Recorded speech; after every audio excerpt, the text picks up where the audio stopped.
Welcome back to YouTube channel. എല്ലാവരും happy and safe ആയിട്ടിരിക്കുന്നു എന്ന് വിശ്വസിക്കുന്നു. എൻ്റെ ലൈഫിൽ എനിക്ക് ഒരുപാട് ഇഷ്ടമുള്ള, ഇല്ലെങ്കിൽ ഞാൻ എല്ലാവരോടും എന്നോട് കൂട്ടായിട്ടുള്ളവർക്കെല്ലാം എൻ്റെ പ്രഗ്നൻസി, എൻ്റെ ഡെലിവറി സ്റ്റോറി അറിയാം കേട്ടോ. എന്താണെന്ന് ചോദിച്ചു കഴിഞ്ഞാൽ എനിക്ക് ഷെയർ ചെയ്യാൻ ഒരുപാട് ഇഷ്ടമുള്ളൊരു ടോപ്പിക്കാണ് എൻ്റെ ഡെലിവറി സ്റ്റോറിയും എൻ്റെ പ്രഗ്നൻസി സ്റ്റോറിയും. അപ്പം എന്താ പറയുന്നത്, എനിക്ക് എൻ്റെ ലൈഫിൽ ഞാൻ അനുഭവിച്ചിട്ടുള്ളതിൽ വെച്ചിട്ട് ഏറ്റവും മോസ്റ്റ് ബ്യൂട്ടിഫുൾ ആയിട്ടുള്ളൊരു മൊമെൻ്റ് ആയിരുന്നു എൻ്റെ ഡെലിവറി. എനിക്ക് എന്താ പറയുന്നത്, അത്ര ഇഷ്ടമുള്ളൊരു കാര്യമായിരുന്നു. ഇഷ്ടമുള്ളൊരു മൊമെൻ്റ് ആയിരുന്നു എൻ്റെ ലൈഫിൽ. എൻ്റെ ഡെലിവറി എന്ന് പറയുന്നത് എനിക്ക് അത്ര ഇഷ്ടമുള്ളൊരു കാര്യം. അപ്പം ഇപ്പം ഞാൻ ഈ ചെയ്യുന്നത് എൻ്റെ പ്രഗ്നൻസി സ്റ്റോറിയാണ് കേട്ടോ. എൻ്റെ പ്രഗ്നൻസി ഒരിക്കലും ഞാൻ പ്രതീക്ഷിച്ച സമയത്തല്ല എനിക്ക് കിട്ടിയത്. അപ്പോൾ അത് ഞാൻ ചേട്ടനോട് റിവീൽ ചെയ്യുന്നതിൻ്റെ ഒരു സ്റ്റോറി ഞാൻ ഇതിനു മുന്നേ ഓൾറെഡി ഞാൻ ചെയ്തിട്ടുണ്ട്. അപ്പോൾ നിങ്ങളത് കണ്ടിട്ടില്ലാത്തവരാണെങ്കിൽ ജസ്റ്റ് അതൊന്ന് ചെക്ക് ചെയ്ത് നോക്കുക. അത് കഴിഞ്ഞിട്ട് നിങ്ങളത് കാണുമ്പോൾ നിങ്ങൾക്ക് ഏറെക്കുറെ കാര്യങ്ങളൊക്കെ മനസ്സിലായി. എന്നാലും ഞാനൊരു ചുരുക്കി കാര്യം പറയാം കേട്ടോ. അപ്പം എൻ്റെ ലൈഫിൽ എൻ്റെ കല്യാണം മാർച്ചിലായിരുന്നു. ഞങ്ങളുടെ ലവ് മാരേജ് ആയിരുന്നു. അപ്പോൾ ഞങ്ങൾ കല്യാണം കഴിഞ്ഞ് കോവിഡ് ടൈമിലൊക്കെ ആയിരുന്നു. കോവിഡ് ഏകദേശം ഒതുങ്ങിയിരിക്കുന്ന സമയത്തായിരുന്നു കല്യാണം. അപ്പോൾ കല്യാണം കഴിഞ്ഞ് ഞങ്ങൾ എല്ലാവരും, മിക്ക ആൾക്കാരും പ്ലാൻ ചെയ്യുന്നത് പോലെ ഞങ്ങൾ പ്ലാൻ ചെയ്ത് വെച്ചിരുന്നത് 1 വർഷം കഴിഞ്ഞിട്ട് മതി കുഞ്ഞ് എന്നുള്ളൊരു ഇതിലായിരുന്നു. അപ്പം നമ്മുടെ മനസ്സിലെന്താ, കല്യാണം കഴിഞ്ഞ് അടിച്ചൊളിച്ച് നടക്കണം, അല്ലെങ്കിൽ ടൂറ് പോകണം, ഹണിമൂൺ പോകണം, അവിടെ പോകണം, ഇവിടെ പോകണം എന്നൊക്കെ പറഞ്ഞായിരുന്നു നമ്മൾ കല്യാണം കഴിഞ്ഞിട്ട് പ്ലാൻ ചെയ്തിരുന്നത്.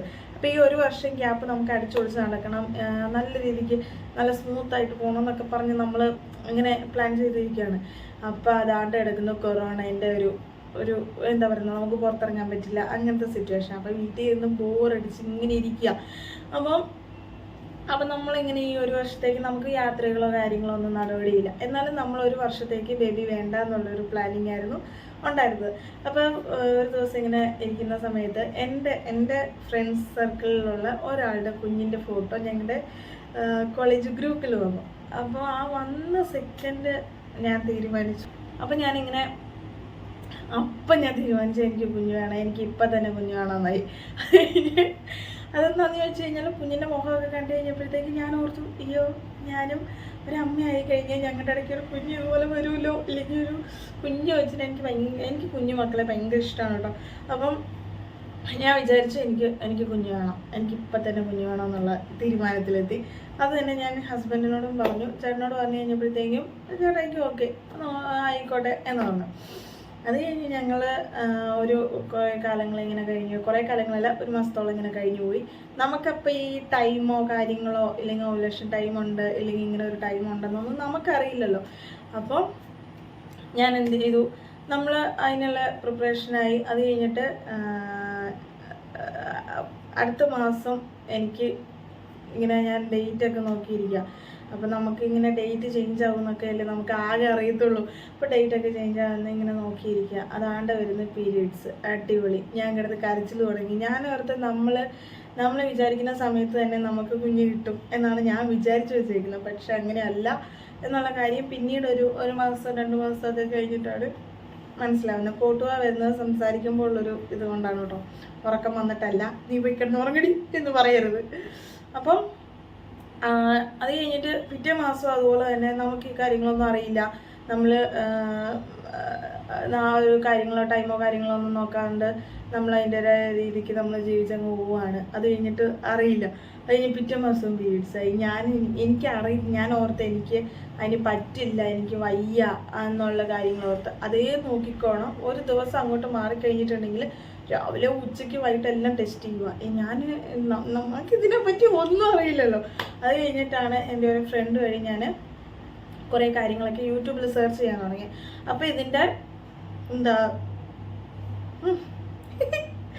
ഇതിൻ്റെ ടൈമും കാര്യങ്ങളൊക്കെ നമ്മൾ മനസ്സിലാക്കിയിട്ട് ആ ഒരു രീതിക്ക് നോക്കി. അത് കഴിഞ്ഞിട്ട് ഇങ്ങനെ നമ്മൾ ഈ ആവുന്നില്ല. എനിക്കൊരു കാര്യം ഞാൻ ആഗ്രഹിച്ചിട്ടുണ്ടെങ്കിൽ എനിക്കത് ഉടനെ കിട്ടണം. ആ ഒരു ക്യാരക്ടറാണ് എൻ്റെ. എനിക്കത് കഴിഞ്ഞ് ഒന്ന് ക്ഷമിക്കാനോ ഇല്ലെങ്കിൽ ഒന്ന് വെയിറ്റ് ചെയ്യാനോ ഉള്ള മനസ്സൊന്നും എനിക്കില്ല. അപ്പോൾ ഞാനിങ്ങനെ എനിക്കത് വേണം വേണം വേണം അങ്ങനെ വാശി ദേഷ്യമൊക്കെ ആയിരുന്നു. അത് കഴിഞ്ഞിട്ട് കുഞ്ഞു കുഞ്ഞു കാര്യങ്ങൾ, നമ്മുടെ കുഞ്ഞു പ്രായവും കൂടിയല്ല, കുഞ്ഞു കുഞ്ഞു കാര്യങ്ങൾക്ക് ദേഷ്യപ്പെടുക, മൂഡ് സ്വിങ്സ്, ഡിപ്രഷൻ അങ്ങനെയൊക്കെ ആയിക്കഴിഞ്ഞു. ആകെ 2-3 മാസമായിട്ടുള്ളൂ കല്യാണം കഴിഞ്ഞിട്ട്. അപ്പോൾ ഇതിങ്ങനെയൊക്കെയാണ്. അത് കഴിഞ്ഞ് അതിൻ്റെ പേരിലുള്ള കുഞ്ഞു കുഞ്ഞു വഴക്കുകൾ അങ്ങനെയൊക്കെ. അത് കഴിഞ്ഞിട്ട് നമ്മളിത് ഒട്ടും പ്രതീക്ഷിക്കുന്നില്ല. 2 മാസവും കൂടെ അങ്ങ് കഴിഞ്ഞു പോയി. ഒട്ടും പ്രതീക്ഷിക്കുന്നില്ല.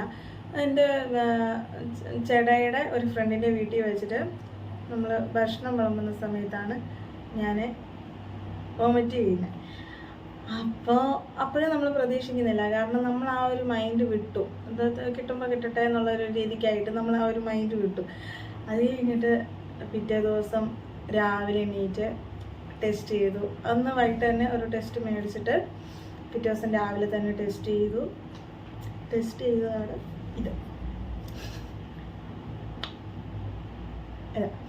ഇത് ഞാൻ കളഞ്ഞിട്ടില്ല. ഇതുകൊണ്ട് ഒരെണ്ണവും കൂടെ ഉണ്ട്. ഇതിൻ്റെ കാര്യം ഞാൻ പറയാട്ടോ. ടെസ്റ്റ് ചെയ്തിട്ട് ഞാൻ പ്രതീക്ഷിക്കുന്നൊന്നുമില്ല.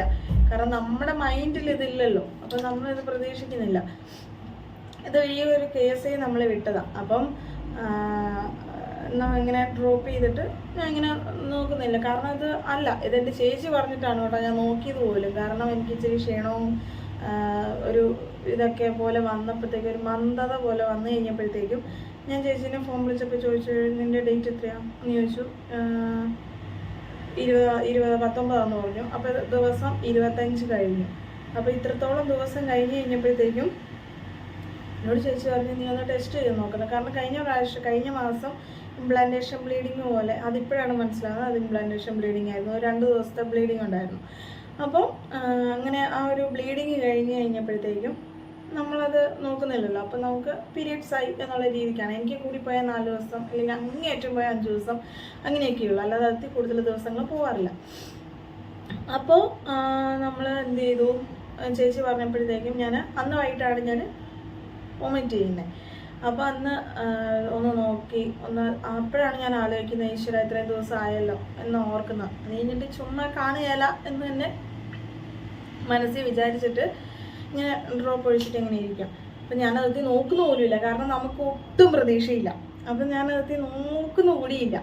അത് കഴിഞ്ഞിട്ട് ഇങ്ങനെ ഡ്രോപ്പ് ചെയ്ത് നോക്കി കഴിഞ്ഞപ്പോഴത്തേക്കും ആദ്യം ഒരു ലൈൻ വന്നു. അത് കഴിഞ്ഞിട്ട് നെക്സ്റ്റ് ലൈനും പെട്ടെന്ന് തന്നെ നല്ല ഡാർക്കായിട്ട് വന്നു.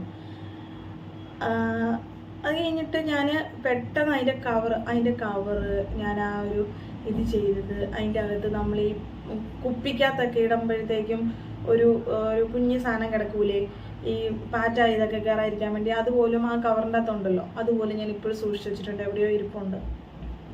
അപ്പോൾ അത് ഞാനിങ്ങനെയാണ്, ഞാൻ സ്നേഹിക്കുന്ന സമയത്ത് എനിക്ക് ചേട്ടായി മേടിച്ചു തന്നിട്ടുള്ള മുട്ടായിയുടെ കവറുകൾ കാര്യങ്ങളൊക്കെ ഉണ്ടായിരുന്നു. ഈ കഴിഞ്ഞ ദിവസം പെരക്കാൻ ക്ലീൻ ആക്കിയപ്പോഴത്തേക്കും എല്ലായിടത്തും കളഞ്ഞു. അപ്പോൾ അങ്ങനെ കവറൊക്കെ ഞാൻ സൂക്ഷിച്ച് വെച്ചിട്ടുണ്ടായിരുന്നു. അപ്പോൾ ഇതാണ് ഞാൻ ആദ്യമായിട്ട് എൻ്റെ ലൈഫിൽ ഞാൻ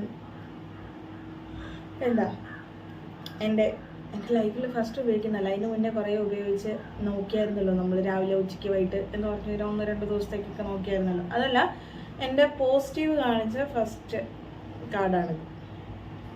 അത് കഴിഞ്ഞിട്ടുള്ള ഒരു കാർഡ് ഇതെന്താണെന്ന് ചോദിച്ചാൽ, ഈ കാർഡ് കേട്ടോ, ഈ കാർഡിൻ്റെ കഥ എന്താണെന്ന് ചോദിച്ചു കഴിഞ്ഞാൽ, ഇത് ഞാൻ കണ്ടല്ലോ, ഈ ഡബിൾ ലൈൻ വരുന്നത് ഞാൻ കണ്ടു. അപ്പം ഇത് ഹസ്ബൻഡിന് കാണണം, ചേട്ടായിക്ക് കാണണം, ഇതിൻ്റെ ലൈൻ എങ്ങനെയാണ് വരുന്നതെന്ന് കാണണം.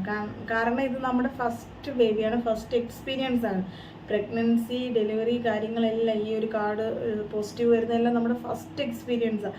അപ്പോൾ ഇത് ചേട്ടായിക്ക് കാണണം, ഇതെങ്ങനെയാണ് ഡബിൾ ലൈൻ വരുന്നതെന്ന്. അപ്പോൾ ഒരെണ്ണം മേടിച്ചുകൊണ്ട് വന്നു. അതാണിത്, ഈ ഒരു കാർഡ്. അപ്പോൾ അങ്ങനെ ചേട്ടായി ഡബിൾ ലൈൻ കാർഡും. അങ്ങനെ ഈ 2 കാർഡ് ഞാൻ ഇപ്പോഴും സൂക്ഷിച്ച് വെച്ചിട്ടുണ്ട്. കാരണം ആദിയുടെ ഒരു ഇതാണല്ലോ, അതുകൊണ്ട് അതിൻ്റെ ഫസ്റ്റ് കാര്യമല്ലേ. അപ്പോൾ ഇങ്ങനെയാണ്. അത് കഴിഞ്ഞിട്ട് നമ്മൾ അന്ന് ഞായറാഴ്ചയാണ് കേട്ടോ. അപ്പോൾ ഞാൻ അന്ന് എടുത്ത് ഒരു ഫോട്ടോ എവിടെയും കിട്ടുകയാണെങ്കിൽ ഞാനിവിടെ ആഡ് ചെയ്തേക്കാം. അന്നത്തെ ദിവസം പ്രഗ്നൻ്റ് ആണെന്ന് അറിഞ്ഞ ദിവസം ഞാൻ ചേട്ടായും കൂടെ എടുത്തൊരു ഫോട്ടോ കിട്ടുവാണെങ്കിൽ ഞാൻ ആഡ് ചെയ്തേക്കാം. അപ്പോൾ ഇങ്ങനെ ഇരിക്കുന്നു. അത് കഴിഞ്ഞ് അതിനുശേഷം നമ്മൾ എന്താ പറയുന്നത്, ഇത്രയാണ് നമ്മൾ പ്രഗ്നൻസി അറിയുന്ന ആ ഒരു കാര്യങ്ങൾ.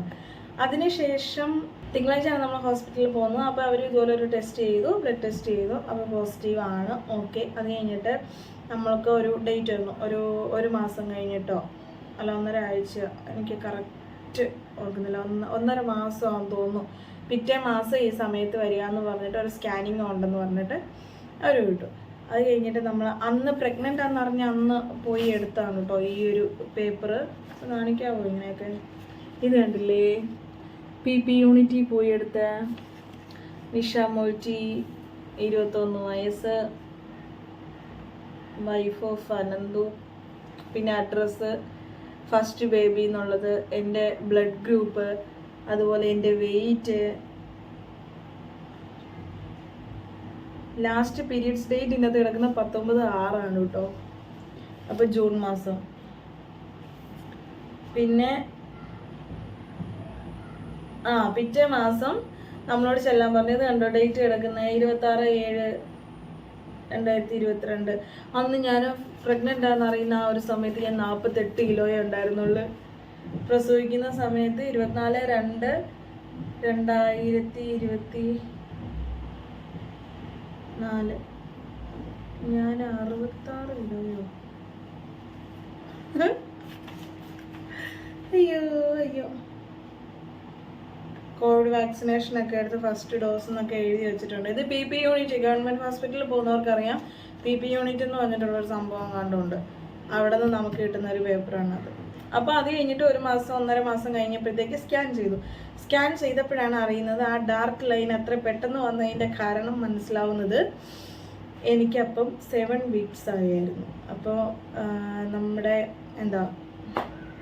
2 മാസത്തോളമായി. സാധാരണ പ്രഗ്നൻ്റ് ആണെന്ന് അറിഞ്ഞ് നമ്മൾ അറിയുമ്പോൾ ഒരു ഇതെടുക്കുമ്പോഴത്തേക്ക് നമുക്ക് 1 മാസം 1.5 മാസമൊക്കെ ആവുള്ളൂ. അപ്പോൾ എനിക്ക് 7 വീക്സ് എന്ന് പറഞ്ഞിട്ടുണ്ടെങ്കിൽ 2 മാസം ആവാൻ വേണ്ടിയിട്ട് 7 വീക്സും 4 ഡേയ്സും എങ്ങാണ്ടായെന്ന് തോന്നുന്നു. അപ്പോൾ എനിക്ക് എൻ്റെ ഇതെന്ന് പറഞ്ഞു കഴിഞ്ഞാൽ 2 മാസത്തോളം അടുപ്പിച്ചായി. അപ്പോൾ ആദ്യത്തെ 1 മാസം വലിയ കുഴപ്പമില്ലാണ്ട് പോയി, 2-ാം മാസം നല്ല ക്ഷീണമായിരുന്നു. അപ്പം ഞാൻ എന്ത് ചെയ്തെന്നറിയാമോ, ഇതുപോലെ ഞാൻ പറഞ്ഞില്ലേ, നിങ്ങൾ ഇതുപോലെ ഒരു പ്രഗ്നൻസി സ്റ്റോറി കേട്ടിട്ട് തന്നെ ഉണ്ടാവില്ല. അപ്പോൾ ഇങ്ങനെ എഴുതി വെച്ച ആരെങ്കിലും ഒക്കെ ഉണ്ടെങ്കിൽ നിങ്ങൾ പറയണം കേട്ടോ. ഇത് കണ്ടോ, ഇത് 9 വീക്സ് 10 വീക്സ്, ഈ കാണിക്കുന്നത് ഫുള്ള് വീക്സ് ആണ് കേട്ടോ. അപ്പം 9 വീക്സ് സ്റ്റാർട്ട് ചെയ്യുന്നത് 14-ാം തീയതി, ഓഗസ്റ്റ് 14-ാം തീയതി. അപ്പോൾ ഞാനിങ്ങനെ എഴുതി വെച്ചേക്കുക. ഇതെന്താ അറിയുന്നത്, ഇത് കണ്ടോ, 3 months 4 months 5 months 6 months 7 months 8 months 9 months 10 months 10 months ഒന്നും ഇല്ല, പക്ഷെ ഞാനങ്ങനെ എഴുതി വെച്ചേക്കാം. അത് കഴിഞ്ഞിട്ട് 9 വീക്സ് ഒക്കെ ഇങ്ങനെ എഴുതി കാൽക്കുലേറ്റ് ചെയ്ത് ഇങ്ങനെ വെച്ചേക്കുക. അതാകുമ്പോൾ നമുക്കറിയാം ഇന്ന ഡേറ്റ് ആകുമ്പോഴത്തേക്ക് നമുക്ക് ഇത്ര വീക്സ് ഇത്രയും ഇതായെന്ന്. അപ്പോൾ സ്കാനിങ് റിപ്പോർട്ടിൽ നമുക്കറിയാമല്ലോ 7 വീക്സ് ആയി, 8 വീക്സ് 9 ഡേയ്സ് അല്ല 9 ഡേയ്സ് 7 വീക്സ് അങ്ങനെയൊക്കെ നമുക്കിങ്ങനെ വീക്സും ഡേറ്റ്സും ഒക്കെ നമുക്ക് ഇങ്ങനെ അറിയാമല്ലോ. അപ്പം അങ്ങനെ കിട്ടിയപ്പോഴത്തേക്ക് ഞാൻ 3-ാം മാസം മുതലുള്ളത് ഇങ്ങനെ എഴുതി വെച്ചു. അങ്ങനെയാണ് ഞാൻ എൻ്റെ പ്രഗ്നൻസി ഡേറ്റും കാര്യങ്ങളൊക്കെ കാൽക്കുലേറ്റ് ചെയ്തുകൊണ്ടിരുന്നത്. ഇതാണ് കേട്ടോ എൻ്റെ പ്രഗ്നൻസി ടൈമിൽ ഞാൻ ഉപയോഗിച്ച ഫയൽ. നമുക്കിങ്ങനെ ഒരു ഫയൽ കാണുമല്ലോ, നമ്മുടെ ചെക്കപ്പ് കാര്യങ്ങൾ ഒക്കെ ഉണ്ടായിരുന്ന ഇതൊക്കെ വെക്കാനായിട്ട്. അത് കുറച്ച് കാര്യങ്ങളുണ്ട്, ഞാൻ നിങ്ങൾക്ക് കാണിച്ചു തരാം, നല്ല രസമാണ്.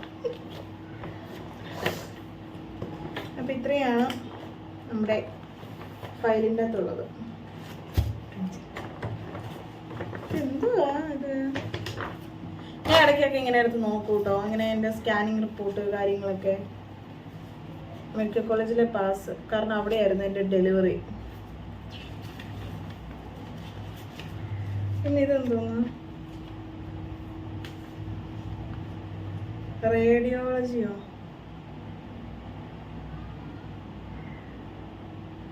ഇതൊക്കെ ഗവൺമെൻറ് മെഡിക്കൽ കോളേജ് കോട്ടയം. ഇതൊക്കെ എനിക്ക് തോന്നുന്നു ഡെലിവറി ടൈമിലെടുത്ത സംഭവങ്ങൾ. ഇതാണ് എൻ്റെ ബുക്ക്. കണ്ടോ, നിങ്ങൾ കണ്ടോ, നിങ്ങൾക്കുണ്ടോ ഇതുപോലെ?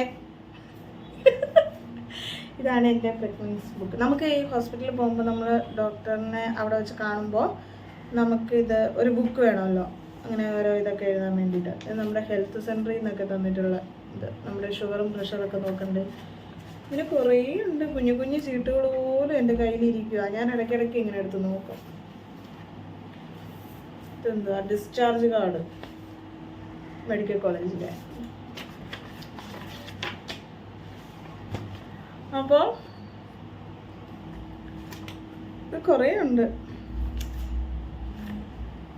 ഇത് കണ്ടോ, കിസ്കോയിലുള്ള ബില്ല്. കിസ്കോയിലുള്ള ബില്ല് ഇത് നമുക്ക് സ്കാൻ ചെയ്യാനൊക്കെ എഴുതി തരൂലേ, ആ സംഭവങ്ങള്.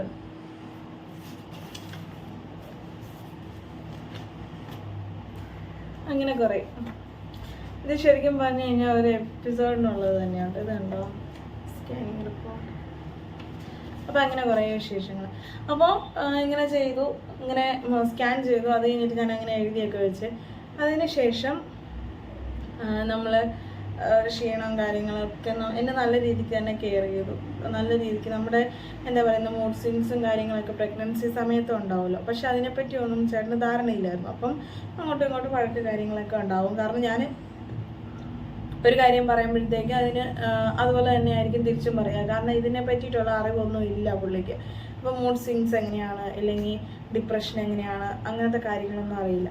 അത് കഴിഞ്ഞിട്ട് നമ്മുടെ കുറേ കാലങ്ങൾ ഇങ്ങനെ അങ്ങ് കഴിഞ്ഞു പോയിട്ട് ഒരു എന്താ പറയുന്നത്, ഒരു ഹാർട്ട് ബീറ്റ് കേട്ടത് ഞാനിപ്പോഴും ഓർക്കുന്നുണ്ട്. 5-ാം മാസമല്ല, അതിന് മുന്നേ നമ്മൾ സ്കാൻ ചെയ്യുമ്പോഴത്തേക്കും നമുക്ക് ഈ ഹാർട്ട് ബീറ്റൊക്കെ കേൾപ്പിച്ചു തരുമല്ലോ. ആദ്യം ഹാർട്ട് ബീറ്റ് കേട്ടപ്പോൾ ഞാൻ കരഞ്ഞുപോയി ശരിക്കും. അത് ഏതൊരു പെണ്ണും അമ്മയാവുന്ന സമയത്ത് കുഞ്ഞിൻ്റെ ഹാർട്ട് ബീറ്റ് ആദ്യമായിട്ട്, കാരണം അനക്കൊന്നും അറിയാറായിട്ടില്ല, ഹാർട്ട് ബീറ്റ് കേൾക്കുന്ന സമയത്ത് ആദ്യമായിട്ട് കേൾക്കുമ്പോഴത്തേക്ക് ശരിക്കും അയ്യോ അതൊരു വല്ലാത്ത എക്സ്പീരിയൻസ് തന്നെയാണ്. ശരിക്കും കരഞ്ഞു പോകും. അത് കഴിഞ്ഞിട്ട് ഞാൻ ചേട്ടനെ വിളിച്ചുകൊണ്ട് വന്ന് ചേട്ടനെ കേൾപ്പിച്ചു. ചേട്ടയ്ക്ക് ഭയങ്കര സന്തോഷം. ഞാൻ ഓടി ചെന്നിട്ട് ഞാൻ പുറത്ത് കിസ്കോയിൽ നമ്മൾ സ്കാൻ ചെയ്ത് അത് കഴിഞ്ഞിട്ട് പുറത്തിറങ്ങി പോയിട്ട് ഞാൻ ഓടി ചെന്ന് കെട്ടിപ്പിടിച്ച് ഞാൻ പറഞ്ഞു, ചേട്ടായി ഞാൻ കുഞ്ഞിൻ്റെ ഹാർട്ട് ബീറ്റ് കേട്ടു എന്ന് പറഞ്ഞു. അത് കഴിഞ്ഞിട്ട് ചേട്ടനെയും കൊണ്ടുവന്നിട്ട് അതിൻ്റെ ഹാർട്ട് ബീറ്റ് കേൾപ്പിച്ചു. അത് ചേട്ടായിക്ക് ഭയങ്കര ഒരു പുതിയ എക്സ്പീരിയൻസ് ആയിരുന്നു. അത് കഴിഞ്ഞിട്ട് നമ്മൾ വീട്ടിൽ വന്ന് ഭയങ്കര സന്തോഷം, ഭയങ്കര നല്ല രീതിക്ക് മുമ്പോട്ട് പോയി. അത് കഴിഞ്ഞിട്ട് എനിക്ക് ഇപ്പം ചില ഭക്ഷണങ്ങളൊന്നും അങ്ങനെ പിടിക്കില്ലായിരുന്നു കേട്ടോ. മുട്ട ഈ രക്ഷയില്ലായിരുന്നു. മുട്ട, ചോറ് വേവുന്നതിൻ്റെ മണം, പിന്നെ എനിക്ക് ബിരിയാണി ഭയങ്കര ഇഷ്ടമായിരുന്നു. എന്നാലും മുട്ട തിന്നില്ല, ബിരിയാണി ഭയങ്കര ഇഷ്ടമായിരുന്നു. പിന്നെ പാല് നന്നായിട്ട് കുടിക്കുമായിരുന്നു. അങ്ങനെ നല്ല രീതിക്ക് കുറേ കാലം ഇങ്ങനെ കഴിഞ്ഞു പോയി. പിന്നെ ഞാൻ നന്നായിട്ട് എക്സസൈസ് ചെയ്യുമായിരുന്നു. പ്രഗ്നൻസി സമയത്ത് ഞാൻ അങ്ങനെ ആദ്യം കുറച്ച് കാലം ഞാൻ വെള്ളം കുടിക്കാതെയൊക്കെ ഇരുന്ന് കഴിഞ്ഞപ്പോഴത്തേക്കും എൻ്റെ അമ്മ എന്നോട് പറഞ്ഞു, നീ വെള്ളം കുടിക്കാതിരുന്ന് കഴിഞ്ഞാൽ കുഞ്ഞ് വയറ്റിൽ കിടന്നിട്ട് വെള്ളമില്ലാണ്ട് ഈ സ്കിന്നിനൊക്കെ ഒരുമാതിരി ഇങ്ങനെ ഈ രോഗങ്ങൾ വരൂലേ, അങ്ങനത്തെ രോഗങ്ങൾ വരും കുഞ്ഞിന്. അപ്പോൾ ജന്മനാ തന്നെ നമ്മൾ കാരണം നമ്മുടെ കുഞ്ഞിനൊരു ബുദ്ധിമുട്ടുണ്ടാവരുതെന്ന് പറഞ്ഞു.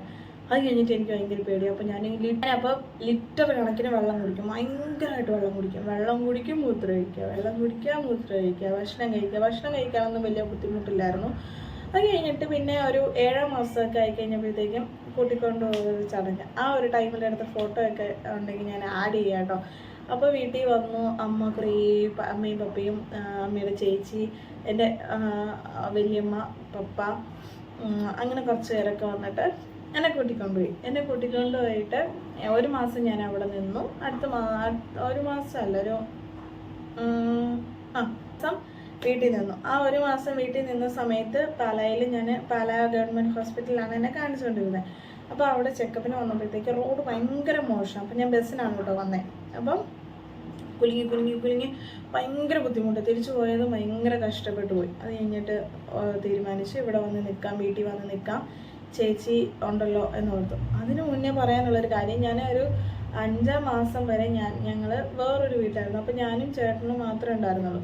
അപ്പോൾ പ്രഗ്നൻസി ടൈമും ഈ ഒരു സമയമൊക്കെ ആയതുകൊണ്ട് എന്നെ എൻ്റെ ചേച്ചീൻ്റെ തൊട്ടപ്പുറത്താണ് ചേച്ചിയുടെ റൂം. അതായത് ഇത് ഞങ്ങളുടെ ഫ്ലാറ്റ്, അതിൻ്റെ ഒരു സ്റ്റെപ്പ് താഴേക്ക്, അതിൻ്റെ അപ്പുറത്താണ് ചേച്ചിയുടെ റൂം. അപ്പം ഞാൻ എൻ്റെ 5-ാം മാസം കഴിഞ്ഞപ്പോഴത്തേക്ക് ഞങ്ങൾ ഇങ്ങോട്ട് വന്നു. ഇങ്ങോട്ട് വന്നിട്ട് ഉള്ള സമയം എന്ന് പറഞ്ഞു കഴിഞ്ഞാൽ നല്ല ഇവിടെ അടുത്തൊക്കെ നല്ല അറിയാവുന്ന ആൾക്കാരൊക്കെ ഉണ്ടായിരുന്നു. അപ്പോൾ അമ്മയ്ക്കും പപ്പയ്ക്കും ഇവിടെ ആൾക്കാരുണ്ടല്ലോ എന്നൊരു ധൈര്യമായിരുന്നു. അതിനുശേഷം പ്രഗ്നൻസീൻ്റെ ഒരു ഇതെന്ന് പറഞ്ഞു കഴിഞ്ഞാൽ നമ്മളൊരു 5-6 മാസമൊക്കെ കഴിഞ്ഞ് കഴിഞ്ഞിട്ടുണ്ടെങ്കിൽ കുഞ്ഞായിട്ട് എക്സസൈസും കാര്യങ്ങളൊക്കെ സ്റ്റാർട്ട് ചെയ്യണമെന്നായിരുന്നല്ലോ. അപ്പോൾ തൊട്ടപ്പുറത്ത് തന്നെ ഒരു കുഞ്ഞാറുണ്ട്. തുണി കഴുകുക, സ്റ്റെപ്പ് കയറി ഇറങ്ങുക, അതുപോലെ കുഞ്ഞു കുഞ്ഞ് എക്സസൈസ് ചെയ്യുക, നടക്കുക, രാവിലെ വെയിൽ കൊള്ളുക, നന്നായിട്ട് വെള്ളം കുടിക്കുക, അങ്ങനത്തെ കുറേ കാര്യങ്ങളൊക്കെ ആയിട്ട് കുറച്ച് കാലങ്ങൾ അങ്ങനെ കഴിഞ്ഞു പോയി. അത് കഴിഞ്ഞിട്ട് ഒരു 8-ാം മാസം ലാസ്റ്റൊക്കെ ആയി കഴിഞ്ഞപ്പോഴത്തേക്കും കുഞ്ഞു കുഞ്ഞ് അസ്വസ്ഥതകളോ ക്ഷീണമോ കാര്യങ്ങളൊക്കെ വരാൻ തുടങ്ങി. അതെന്താണെന്ന് ചോദിച്ചാൽ എക്സസൈസ് കൂടിപ്പോയാലും പ്രശ്നമില്ല. അപ്പം നമുക്ക് തുണി വിരിക്കാനെടുക്കാനൊക്കെ സ്റ്റെപ്പ് കയറി ഇറങ്ങാനും തന്നെയല്ലേ ഉള്ളൂ, ഫുഡ് ഉണ്ടാക്കുന്നത് തന്നെ, വീട്ടിലെ കാര്യങ്ങൾ നോക്കുന്നത് തന്നെ, അങ്ങനെ കുറേ കാര്യങ്ങൾ. അപ്പം അങ്ങനെ ഇതൊക്കെ ആയി അങ്ങനെ അങ്ങ് പോയി. പിന്നെ